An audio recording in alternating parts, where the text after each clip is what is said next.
Okay, so here we are at Ilipa. This is, I'll move this, although I'm going to need it. This is fairly far into the battle. I don't think it's going to last too many more turns with the points as they stand. The Carthaginians are basically one turn away from breaking at 30 points off. The Romans are a good 100 points off. They're probably able to make it through and watch this out. But what do we have? Well, Scipio has opened things up with his own actions. Just really some light attacks against the few units that the Carthaginians had over here on the Roman right flank. There were a couple light infantry and a medium, I think, one of the Carthaginian levies. Well, the Carthaginian levies here, the lights have been wiped out. That was just his elite action. He's still got his additional actions to try to form up. He's forming this line into a good solid force to swing around and take this out. This is gone. The cav has chased everything out. Even if this guy manages to rally things, the cav can send it flying again. So that side of the battle has been lost to the Carthaginians. Next thing is the two leaders, and the first one we hit is this Rubilus, Praefect Secoritum. He launched the Triarii line. I've been holding off on this with the, okay, look, it's just helping the Romans not to engage the Triarii line, not to break things through and open up the phalanx. And it probably is still the case, but at this point it's a finish the battle situation. And by committing the Triarii to hit the heavy infantry that the Carthaginians have, kind of in a scattered form because it's been fighting its way through the Spaniards. Well, now the Triarii is scattered too. They've marched forward. They're broken up by legionary units. They're not going to be the line that they could have, that they were before, but they've been able to surge forward in one attack and hit across the board. We're going to see what effect that is. I've done the morale checks. Both sides have, for the most part, pretty good morale. These Libyans and a few of the Carthaginian heavies aren't too good, but we're seeing 6s and 7s for most of them. And the Romans we're seeing pretty good too, 6 through 8s even for these. So, you know, the Triarii line is pretty good actually. It's kind of an elite of a sort.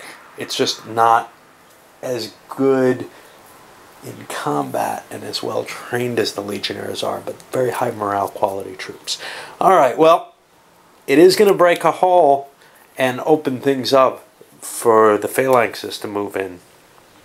But at the very least, we got these mediums here that are not engaged, that are kind of screening some of the phalanx units so they can't just come curving in. Got to send them flying forward, try to clear things out. Phalanxes may not be able to attack this turn. Let's resolve this and I'll come back. I think I've observed this before. First attack I look, and you know, I'm thinking, okay, it's on the 7 table. It's not. Triarii are tiny little units, size 2 each, so that was down to the 5 table. It's still enough to break this one. I'll be continuing down the line, but that's a serious disadvantage actually, how tiny these guys are. I thought they were not that weak, and that's going to be kind of painful, and maybe I shouldn't have attacked. However, there's always the advantage on attacking in this game. Being the guy who moves and actually has the momentum of the attack is just a straight out advantage, and trying to defend with weaker units is harder than trying to attack with them. So I think I made the right decision launching forward. But oh boy, are these things outclassed if those phalanxes hit. And although that climactic launching of the Triarii seemed like it would be a major event, kind of mixed. Yes, quite a few of the Carthaginians are routing from that, and none of the Triarii were kicked back. They're, even on the 5 table or whatever, they were fresh enough that they could drive some units behind. And not everything was on the 5 table, by the way. However, they don't get a momentum, and you know, it just isn't that huge an event in the battle yet. It hasn't cleared the way for the phalanxes. They can come up and hit the Triarii here, and probably will, but we're not talking about something that just smashes the lines open one way or the other. Alright, the Carthaginian 3s are out of the way. First one was back here. He tried rallying a couple units, destroyed them.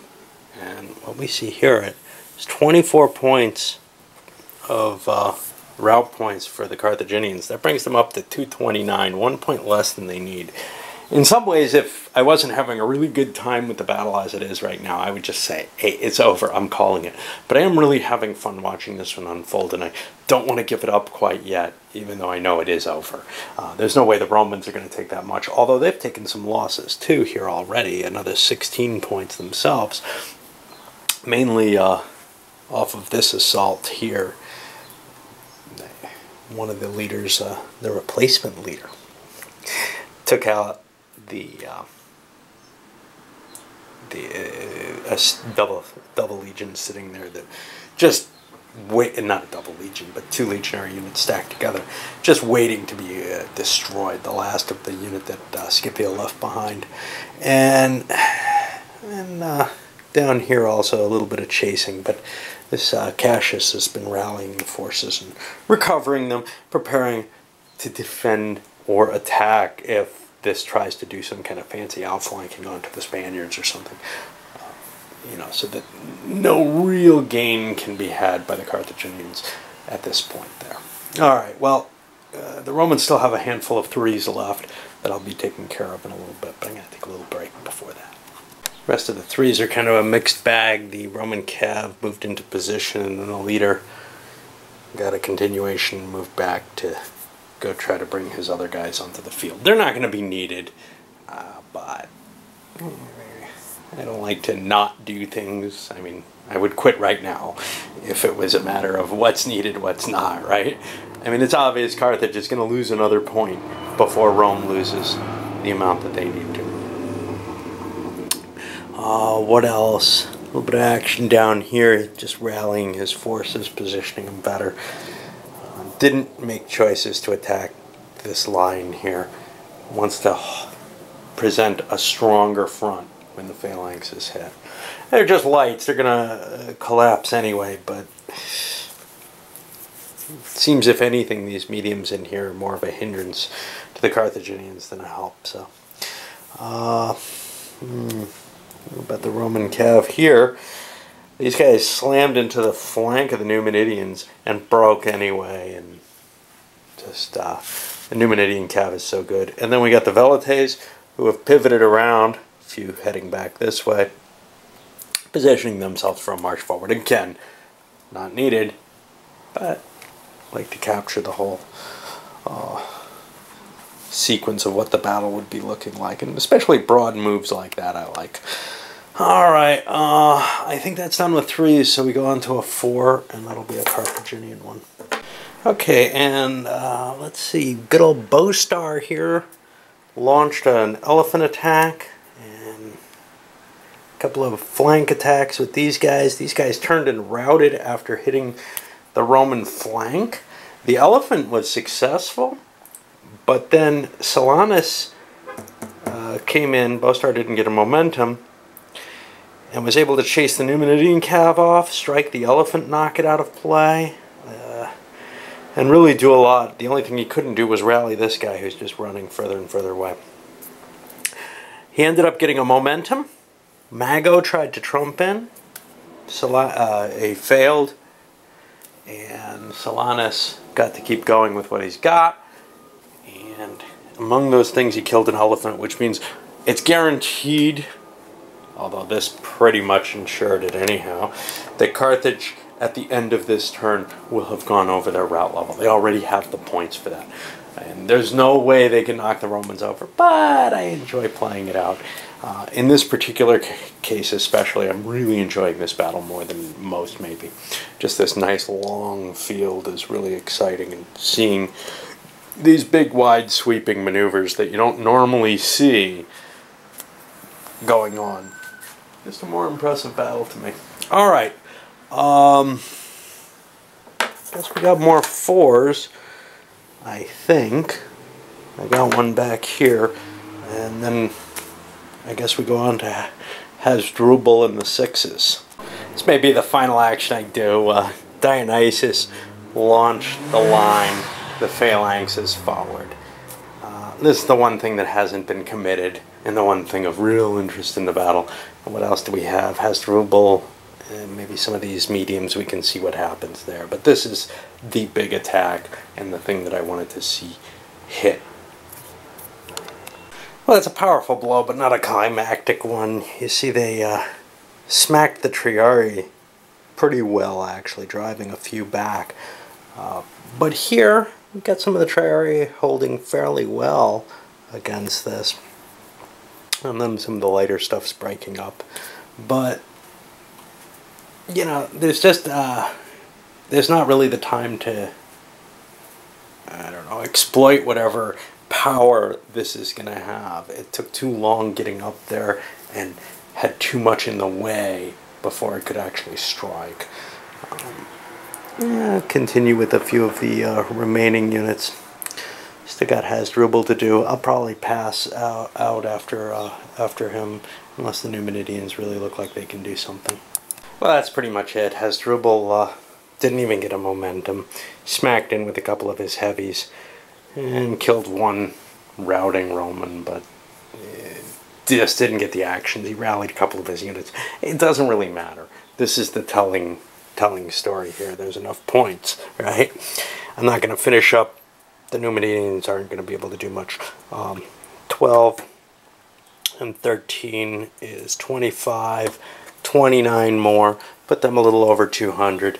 Still, you know, well above their routing level.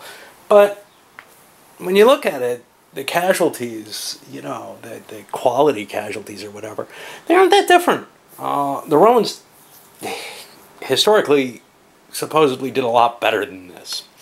And I think this kind of lends some credence to historians, other than, of course, Delbruck, who seems to imagine this battle didn't happen.